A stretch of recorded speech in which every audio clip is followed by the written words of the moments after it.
Retirement, तेही 20व्या वर्षात? खूप लवकर वाटतंय ना? पण हे सत्य आहे. आत्ता सुरू केलं तर तुम्हाला कमी बचत करूनही श्रीमंत रिटायर होता येईल.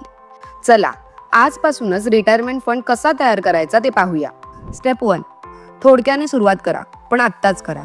फक्त 1000 किंवा 5000 प्रति महिना 20व्या वर्षापासून बचत केली तर ती कोट्यावधी रुपयांमध्ये वाढू शकते, कंपाऊंडिंग इंटरेस्टमुळे. उदाहरणार्थ 5000 रुपये महिना 12% वार्षिक परताव्याने गुंतवल्यास 35व्या वर्षात 3 कोटींपेक्षा जास्त मिळू शकतात. स्टेप 2. योग्य गुंतवणूक पर्याय निवडा. फक्त बचत करून श्रीमंत होता येत नाही. शहाणपणाने गुंतवणूक करा. Equity mutual fund, public provident fund, national pension system, stocks किंवा इंडेक्स फंड्स दीर्घकालीन वाढीसाठी.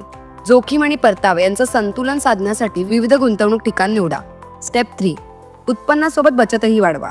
प्रत्येक वेळी पगार वाढला की बचतही वाढवा. रिटायरमेंटसाठी किमान 20% उत्पन्न बचत करण्याचा प्रयत्न करा. स्टेप 4. आधी आपत्कालीन फंड तयार करा. ॲग्रेसिव्ह गुंतवणूक करण्याआधी 6 महिन्यांचा खर्च कव्हर करणारा आपत्कालीन फंड तयार ठेवा, जेणेकरून रिटायरमेंट फंडाला हात लावण्याची वेळ येणार नाही. स्टेप 5. टॅक्स बेनिफिट्सचा फायदा घ्या. NPS, EPF आणि ELSS म्युच्युअल फंड सारख्या पर्यायांचा वापर करून संपत्तीही वाढवा आणि टॅक्सही वाचवा. स्टेप 6. सातत्य ठेवा आणि पैसे काढू नका. रिटायरमेंटसाठी ठेवलेले पैसे तिथेच राहू द्या.